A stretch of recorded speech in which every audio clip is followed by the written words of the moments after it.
Hello guys, welcome to Learn Extra Live.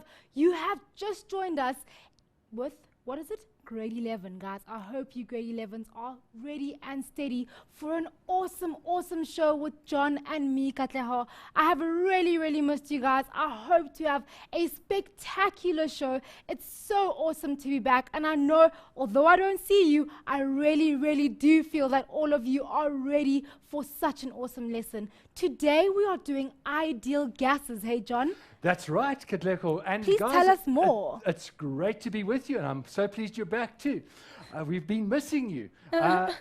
Guys, we're talking about a model today of how we understand gases.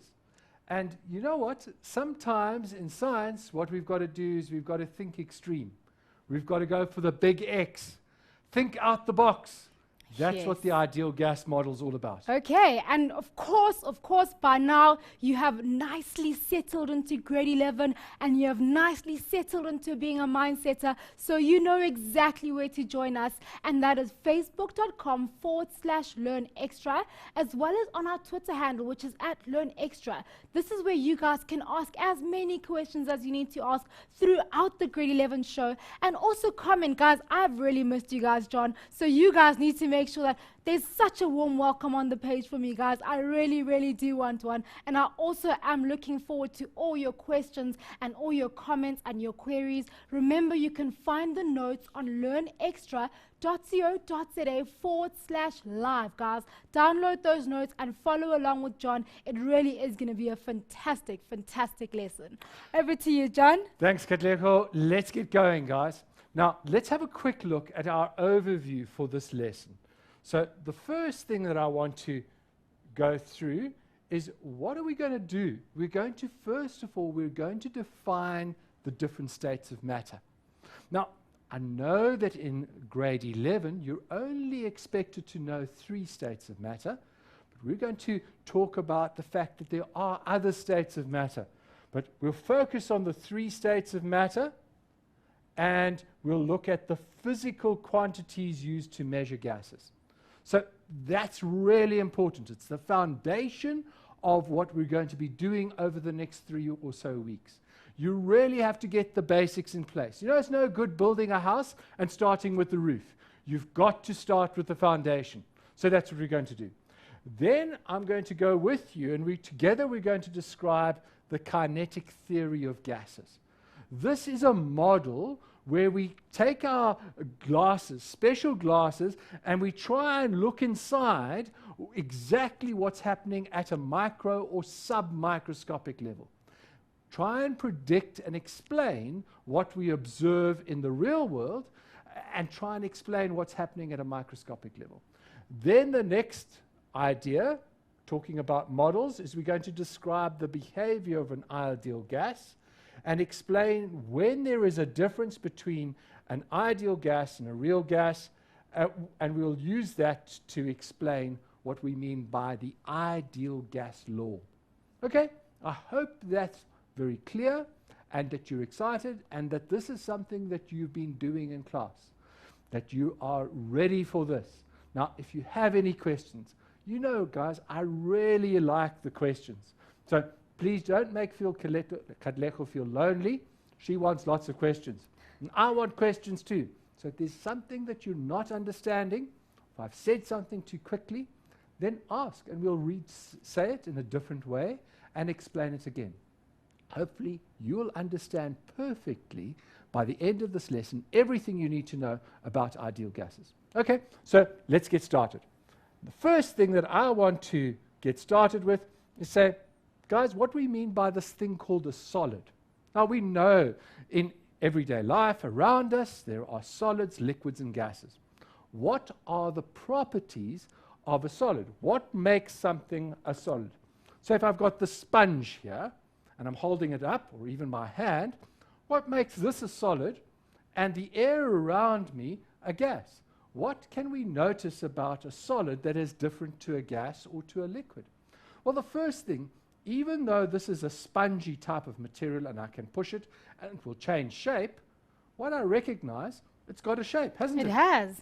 and it's a pretty fixed shape. If Yeah. it's just resting there, we can recognize it's a kind of a rectangular prism.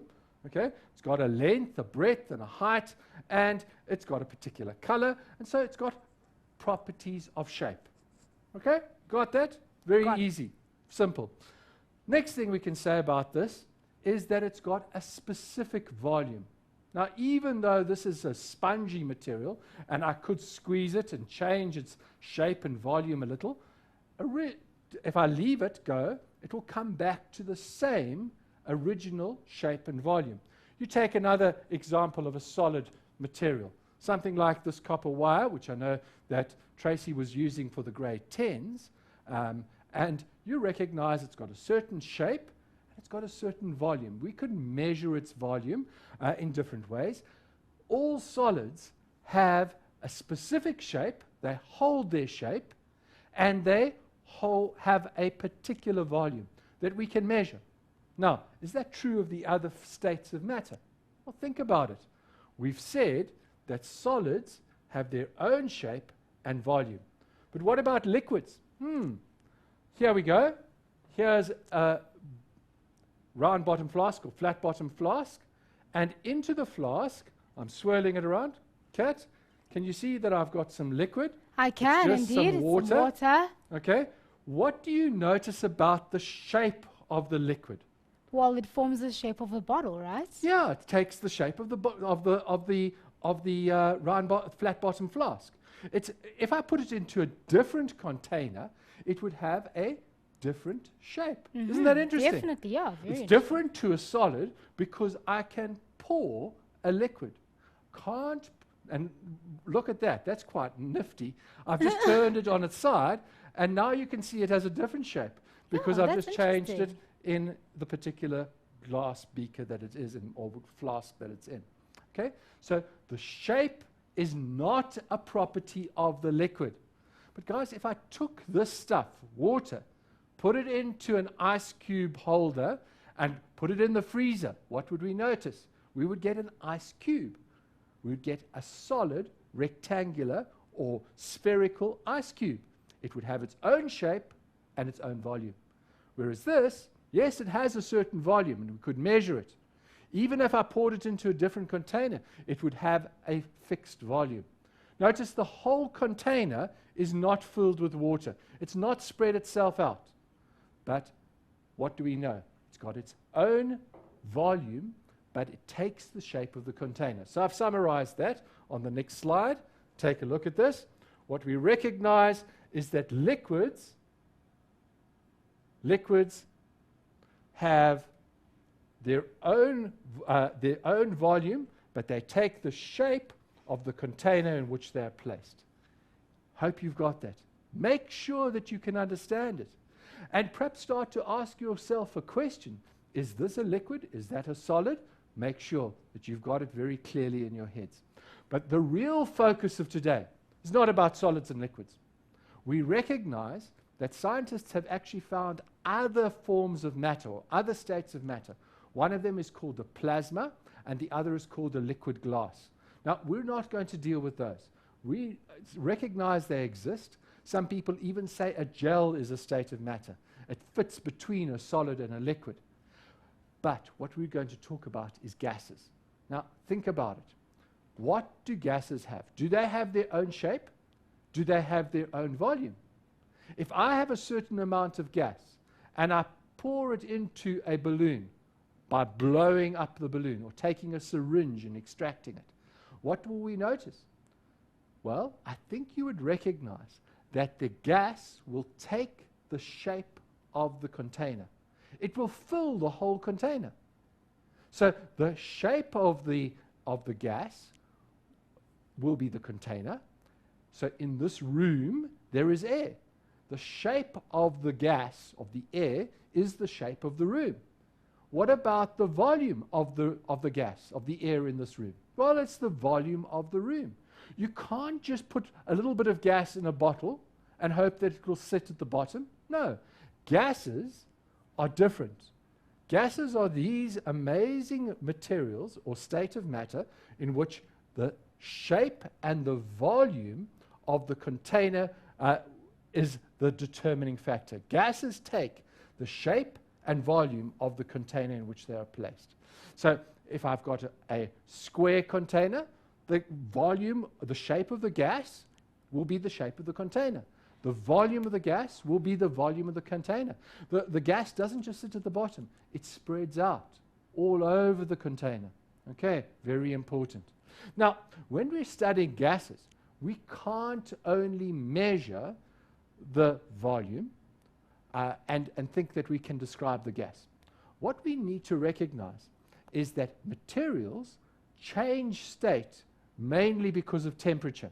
So you know that if you take liquid, like water, and you put it in a kettle and you boil it, then the gas escaping from the kettle will be water in the gas state. If it's allowed to cool, it will condense and you'll see it as steam. Okay? That whitish vapor that you see rising from the kettle is actually condensed water. That's why you're seeing it. The colorless water vapor is the stuff that you don't see. It was between the bottom of the kettle and where you see the condensation taking place. Now, we can change any substance into solid, liquid, and gas by just heating. So temperature is a very important factor when we're considering describing gases. What you need to understand, though, is that there are other factors, physical properties of gases. And these are quantities that we measure and we need to have an understanding of. So let's go through these physical properties. The first one, as I said, is temperature.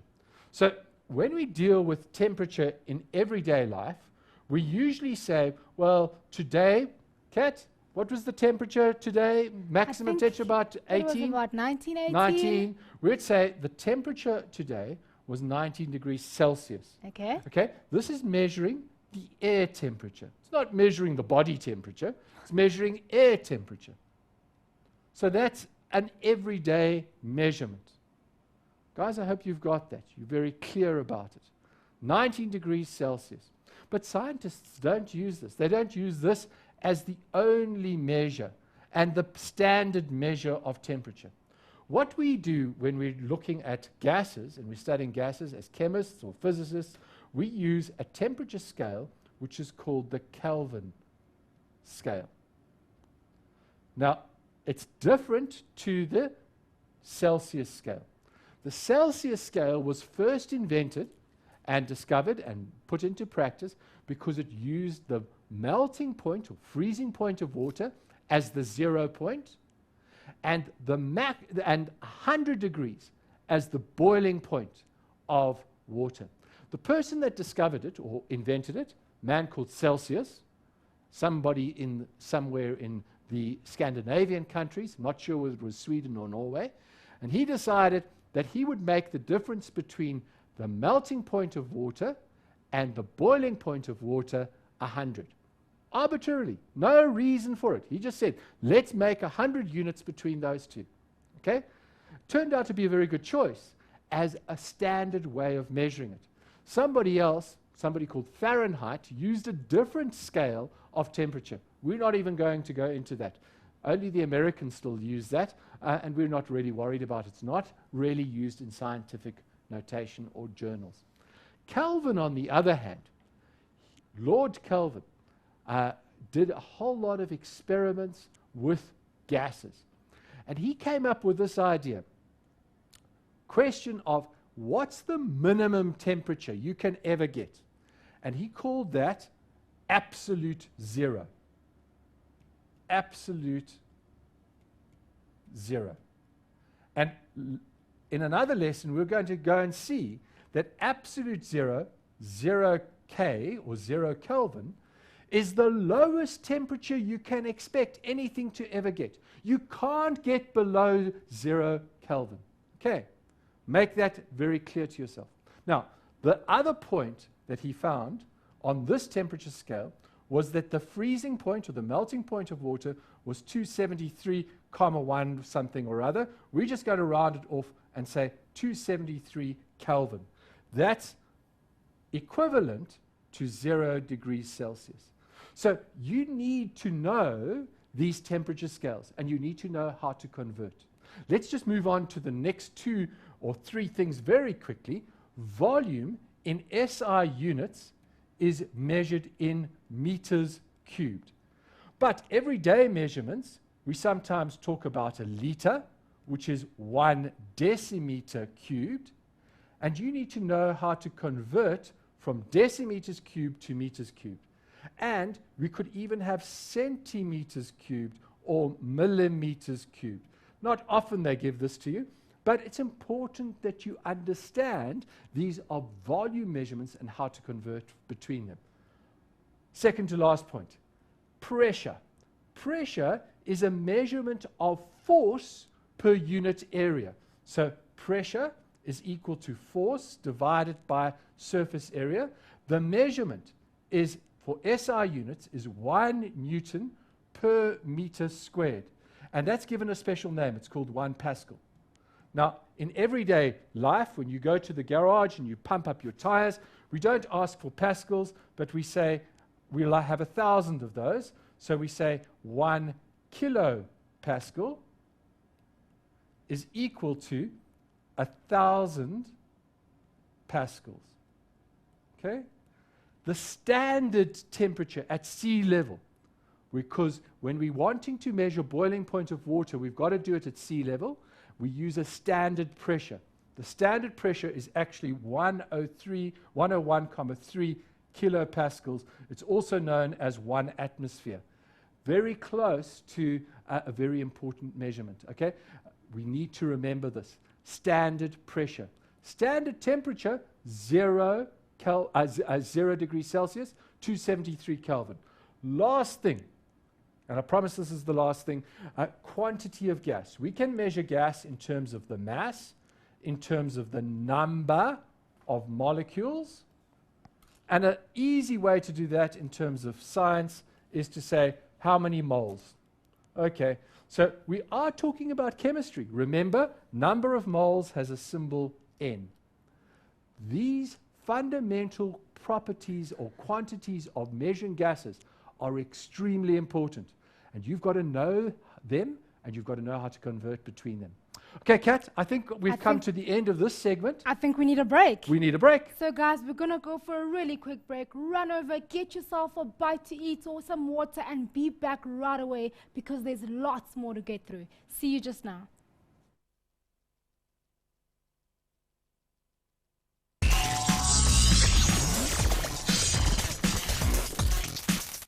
Welcome back, Mindsetters. If you have just joined us, we are doing grade 11 physical science, and today we're doing ideal gases. I hope that those of you who were here before the break are going to help those who've just joined us.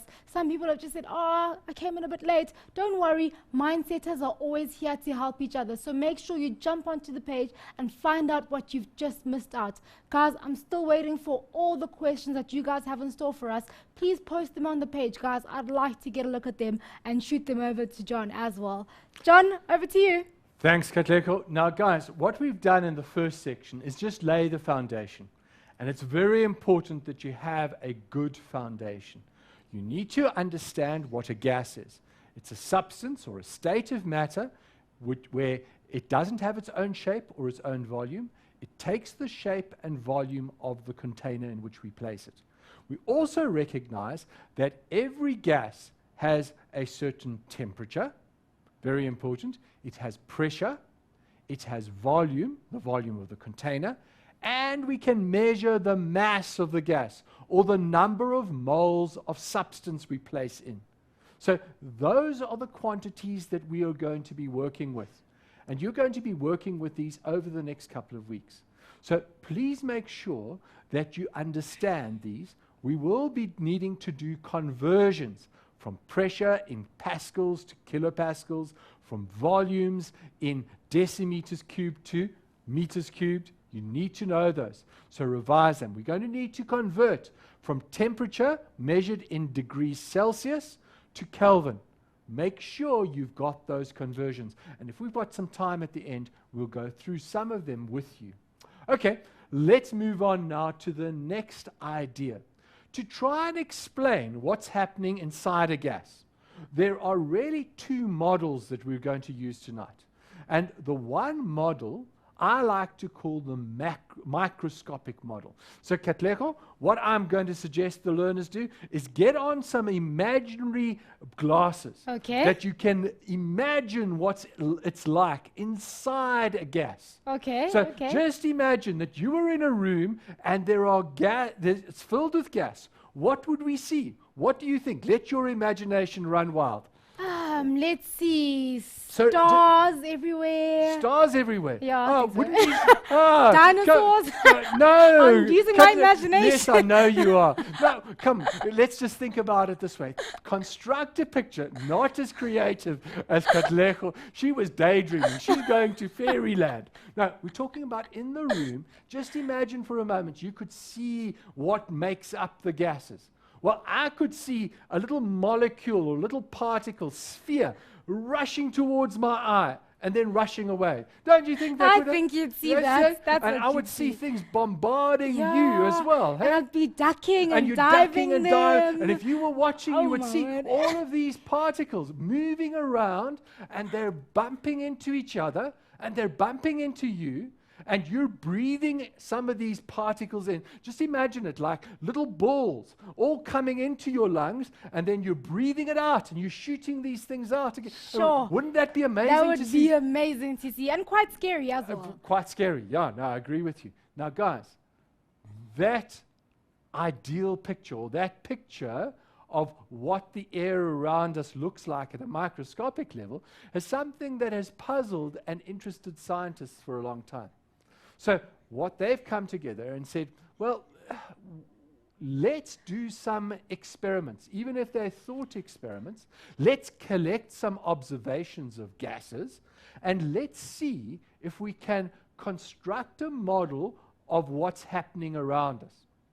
Okay, so let's go and do that. We call this theory or this model the kinetic theory of gases. Kinetic, because what we're saying is that all particles of matter have energy, and gases particularly have kinetic energy. So, kinetic theory of matter explains how gases behave. According to this model, we have to look at the following things. Molecules of a gas, first of all, are very small compared to the spaces between them. So, how do we know this? Well, there are a couple of things that we can do. And I'd like you to think about some of these. You've probably done them yourselves. Okay? So if we think of gases, let's imagine for a moment you take a bicycle pump. And we block the end of the bicycle, push it out, block the end, and then try and push it down. You could do this with a syringe as well. Katlego, have you done that with a syringe? Yes, I think I have. Take a syringe and push down on the syringe. So yes. What you do is you're going to have your syringe over here, and at the moment, put a blocker on, could be your thumb, and over here, you've got the plunger, and we're going to say, let's push down. What do we notice? Can we push all the way down? No, you can't if you've blocked it. If you block it, that's right. So, but can we get halfway down? Yes, we can, maybe. Can we get more than halfway down? I think you can get about 20% down. Yeah. Okay? Leave the space for about 20. So you can compress it at about 80% of the original volume. That's amazing. That is amazing. Okay? So what's stopping you from pushing it down all the way? What's stopping you from, why is it compressed into that little, well, guys, even then, we still see it's a gas, but the little particles of the gas are much closer together. And they're able to push against you pushing down. And that push becomes really quite hard. Okay? So gas pressure is an amazing thing. It's all around us. And it's the reason we can breathe, because there's atmospheric pressure pushing around us. So there's lots that we could say, but what we can say is on a normal day, more than half of this space is empty. It's actually empty space. And we've just pushed the molecules closer together. So I hope you've got that first point. All matter is made up of little particles. In gases, we call them molecules. and these molecules are buzzing around us. They're in a state of constant motion. We'll come to that point, but the initial assumption that we're going to say, when we look at the evidence of plunging a syringe or pushing down on a bicycle pump, we can recognize that the space that the particles occupy is much smaller than the space of the container. Okay, the next thing we can say to ourselves is that these molecules are in a constant state of motion. Any idea how we can say that? Any examples where you can mention, Katlego, where gas molecules have moved from one position to another? Shall I give you a clue? Please give me a clue. Okay, what happens when your mother or your partner is cooking a most delicious meal in the kitchen and you're sitting in the bedroom? What do you notice? The smell sort of filters through the house and up your nostrils. And you can smell it. Yes. Okay. Now, there are other things that we could say. Yeah. And we won't go I'd rather there. stick with the positive ones. The positive ones. We're not going to talk about when your brother comes home and he takes off his shoes.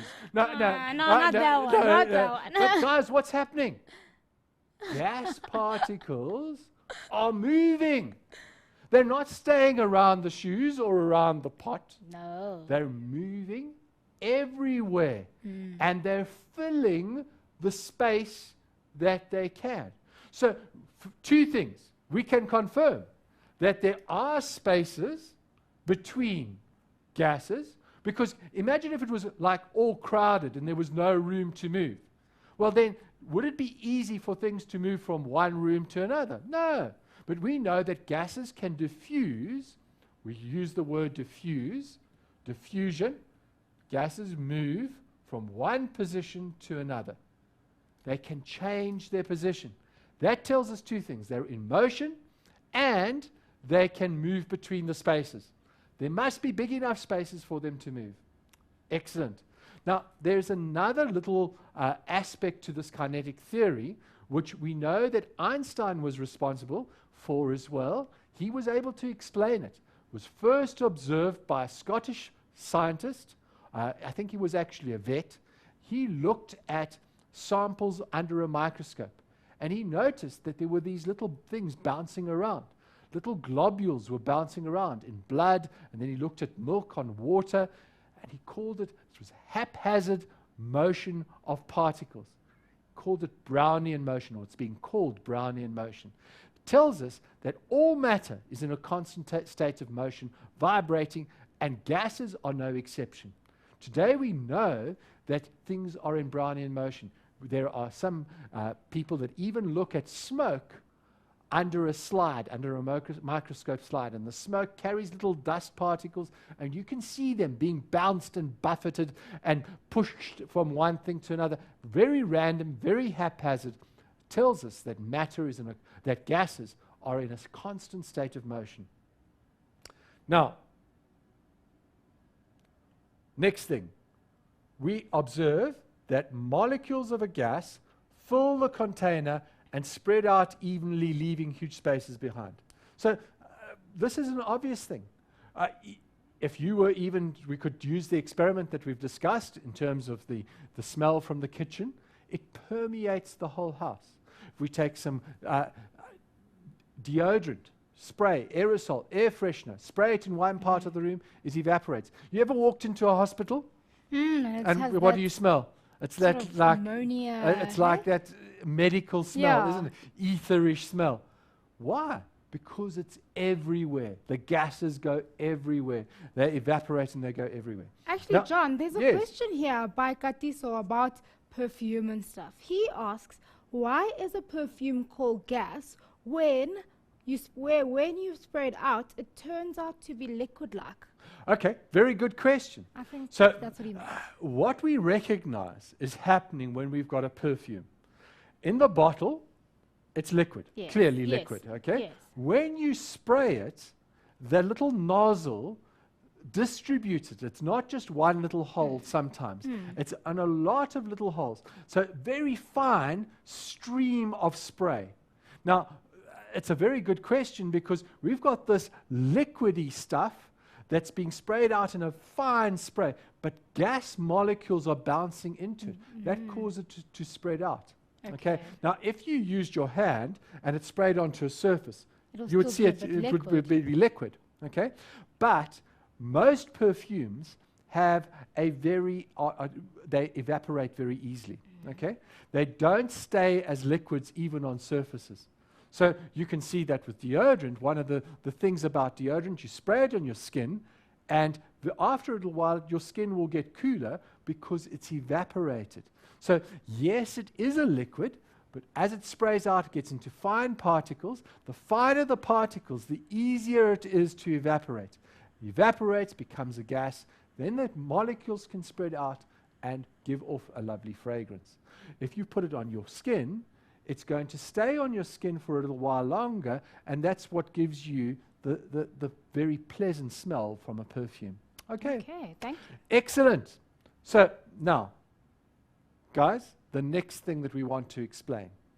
We want to explain pressure. So remember, let's go back to our little diagram over here of our syringe. There's our syringe, and we're pushing down on it. Why can't we compress it? Well, yes, it's because of the volume of the actual molecules. Molecules have volume. Atoms, we can measure their mass. But remember, even a mole of molecules is 6 times 10 to the 23 molecules. That's a huge number. We can cram that into a very small space. They're going to take up a significant volume because it's thousands and thousands and thousands and thousands of molecules. So what we also recognize, the other reason why we can't push down all the way is because these molecules are pushing against each other. Okay? They are moving, they are colliding, and they are colliding with each other, and so we say there are collisions between the molecules and also between the molecules and the sides of the container. Very important that you understand this. There are collisions taking place between the molecules themselves as they bounce around inside a container and between the sides of the container. So like that plunger coming down. And what do we know? If there's a collision, that's going to be experiencing a force, and that force is distributed over an area. And what do we say force over area is? It's pressure. So what we can deduce by the fact that gases have pressure is that these molecules at a microscopic level are bouncing around and pushing against each other, colliding with each other. Okay. Now, how can we make the molecules move faster? Well, one of the ways we can do it is to give them more energy. More energy means increasing the temperature. Now, it's very important for you to understand that on a microscopic level, in any sample of the same sample, gas molecules move at different speeds. They move at different speeds because some of them are slow, they've been pushed, they've been bounced, and that comes because of the collisions. So I'm moving very quickly and I get hit from the front, I'm going to slow down and move off a little bit slower. If I'm going to be pushed from the back, I'm going to speed up. Okay? So this is why we say that gas molecules, particularly in a mixture like air, will move at different speeds. Because some of the molecules will be heavy and some of them will be light. They will move at different speeds. But the important thing for us to recognize is we will use the average speed or the average kinetic energy. And we will relate that to the temperature. So when we have a low temperature, we will say that the average speed of the molecules is very low. If we increase the temperature, apply more energy, energy means I bounce up and down a little bit faster and I move a little bit faster. That means that I've got more kinetic energy and means the temperature is higher. So there's a direct relationship between the average kinetic energy, average EK of the molecules. It's directly proportional to the temperature. Temperature in Kelvin. Okay, guys, I think that we've covered this model, the kinetic theory of gases. Remember, we've explained it for real gases, and I hope you've got that very clear. Okay, Katlego? Time for a break, eh? Yeah, sure. So guys, I also hope that you've got that very clear, and I also hope that you've downloaded all your notes so that you're actually following along with us. Make sure that you jump onto the page and you chat to everyone about what's going on and anything that you need, guys. We'll see you right after this short break.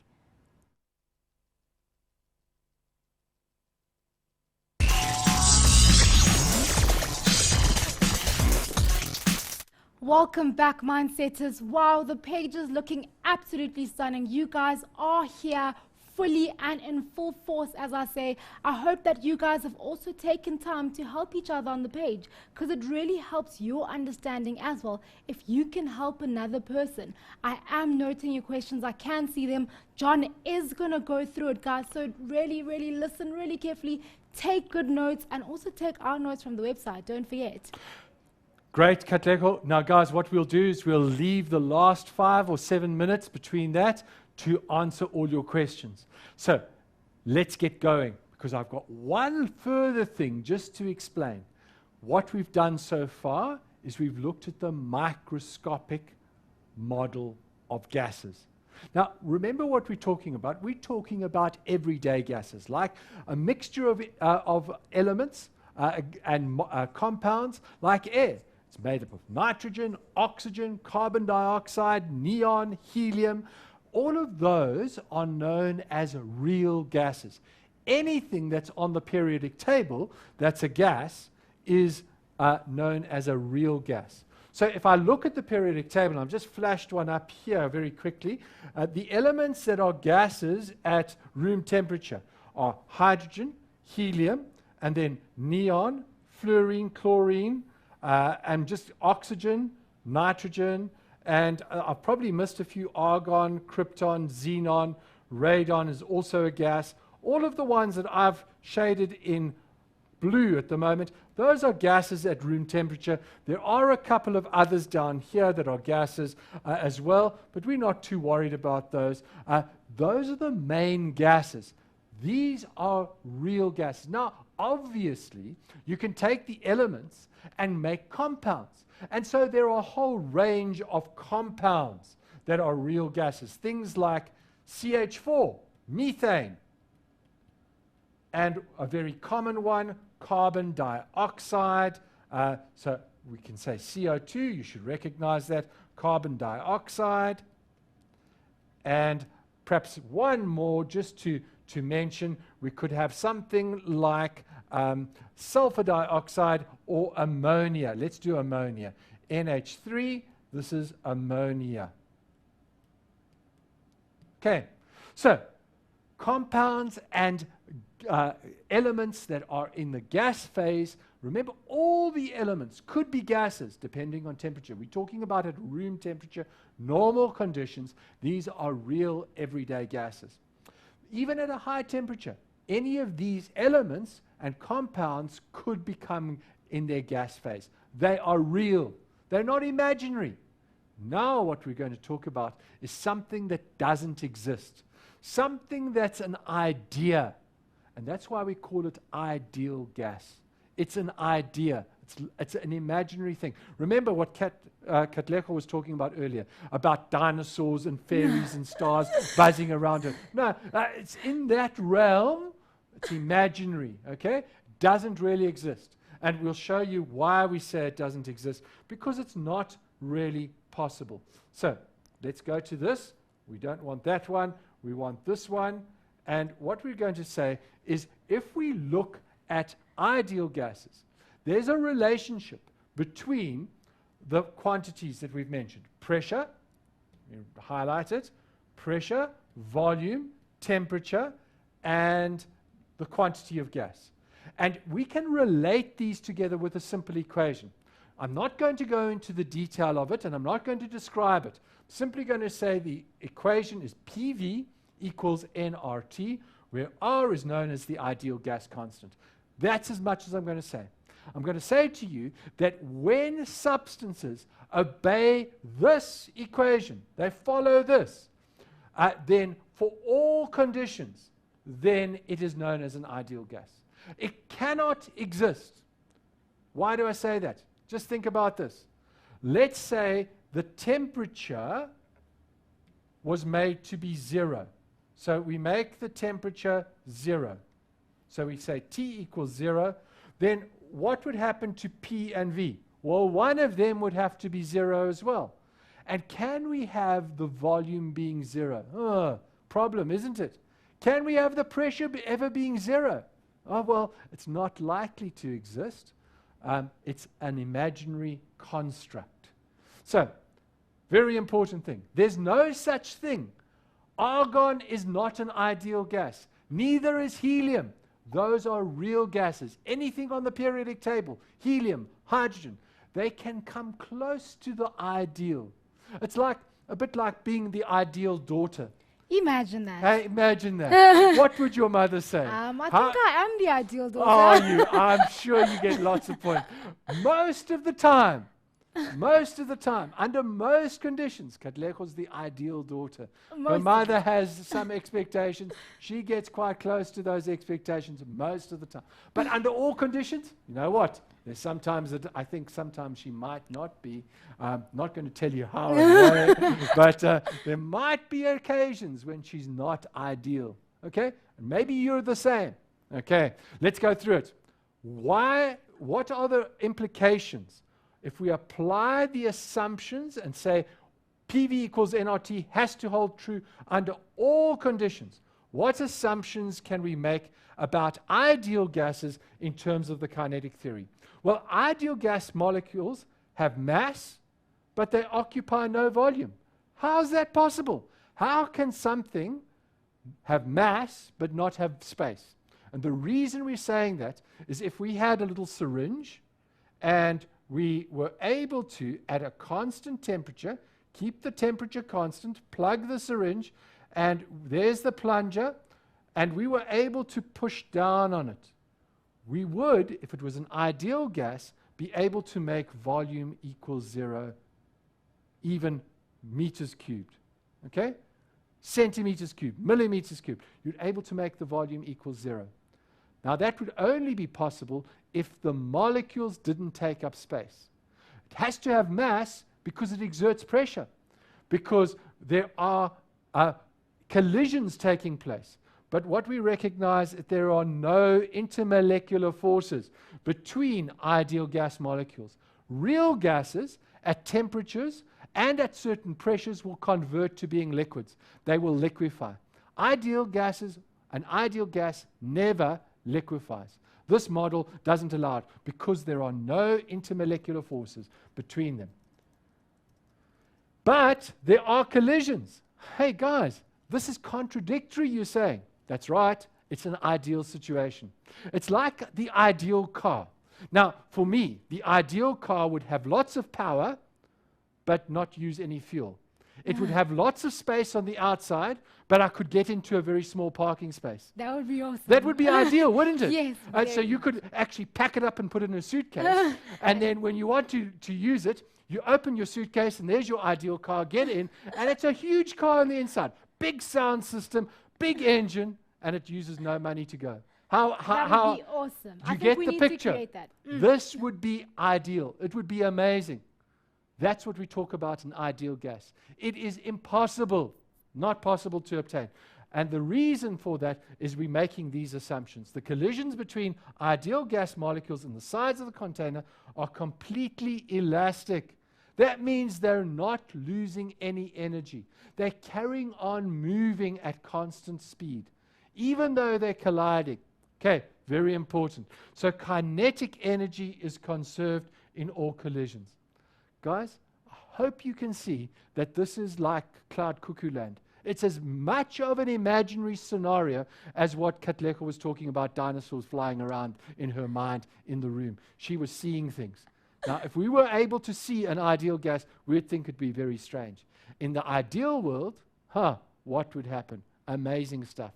But here is a picture. Why do we have this picture? Well, because it allows us to make predictions. Just like I said to you, Katlego is the ideal daughter. Under most conditions, real gases, behave just like an ideal gas, although there are some exceptions. So what are those exceptions? So an ideal gas deviates. That means it doesn't follow the same pattern from the behavior of an ideal gas under two main conditions: under conditions of low temperature and high pressure.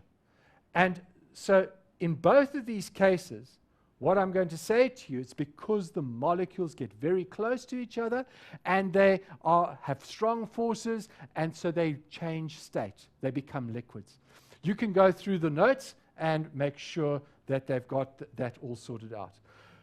Real gases behave like ideal gases at room temperature and pressure, and that's why they're so useful. Now, Katlego, I think we've got about 4 or 5 minutes left. So. Let's see if we can answer some of the learners' questions. Okay. So, I'm just trying to get to them now. There's just so many. That's fine. I know that there was one question about the units. And let me just make that very clear again. The SI units for pressure, the SI units for the factors. Pressure, I'm going to remind you, is pascals. You must know that. For volume is meters cubed. And for temperature, it's Kelvin. And you've got to know that, and you've got to know how to convert. Now, the conversion from Kelvin to degrees Celsius, or from degrees Celsius to Kelvin, if you're converting between those two, let me just go through it. If you are given something in degrees Celsius, so we have 0 degrees Celsius, we convert it to Kelvin, all we do is we add 273, and we will get the answer of 273 Kelvin. If we were the other way, and we wanted to get the temperature in degrees Celsius, we say 298 Kelvin, and we want it to be in degrees Celsius, we say 298 minus 273, and we will get 25 degrees Celsius. Okay. Okay, John. So Let's go. Khanyaho and a few others have said they don't really understand what you said about temperature and average kinetic energy. If you could please explain their relationship again. Okay, very good. So, guys, if we've got a diagram of, and I can't get this moving at the moment, the animation that I wanted to show you isn't working on this computer. If you want to, go to FET and look under states of matter, and you will find some amazing animations that will explain this more clearly. State of matter. Right, so when we talk about average kinetic energy, what we're saying is this particular molecule here, this one, and it's not allowed me to do it. Let me draw another one, and I want to just pull it out over here, and I'll pull it in. Just imagine that I've got that molecule and it's moving around. Okay? Now, it could be moving fast, or it could bump and it could move slowly. Could bump and it could move fast. Okay? So average, not every one of these molecules is moving at the same speed. That's the first thing. So my first thing was average. Second thing is that if we took the average of all the molecules, then what you need to know is the average kinetic energy is directly proportional to the temperature measured in Kelvin. Okay? What that means, very simply, is if we increase the movement of the molecules, we'll increase the temperature. That's the simple stuff. If you decrease the temperature, you slow down the molecules. Try to make it as simple for you as possible. So you can see that there's a relationship between temperature and kinetic energy. If you increase the kinetic energy, things will move faster, because kinetic energy, remember, is equal to half mv squared, and that is related to the measure of temperature. Okay, Katlego? Okay, do you want one more? One more, quickly. Okay, so someone just asked, and Nsako just asked, ideal gases don't have intermolecular forces between them. Is that why? That's right, absolutely. Ideal gases, no intermolecular forces. Sorry, guys, we've run out of time. Over to you, Katlego. Thank you, John. So what an awesome show it has been. All your questions are great, guys. I can see you guys are already helping each other on the page. Thank you to Bonga and Kelvin and everyone who's just basically just taken time out and just typed out a few answers for people, guys. That's really awesome, and it really shows your great mindset and spirit. So if you want, you can leave us. If you don't want, stay on for the Grade 12 show, because it will be another awesome show. So guys, from us here at Mindset, bye-bye.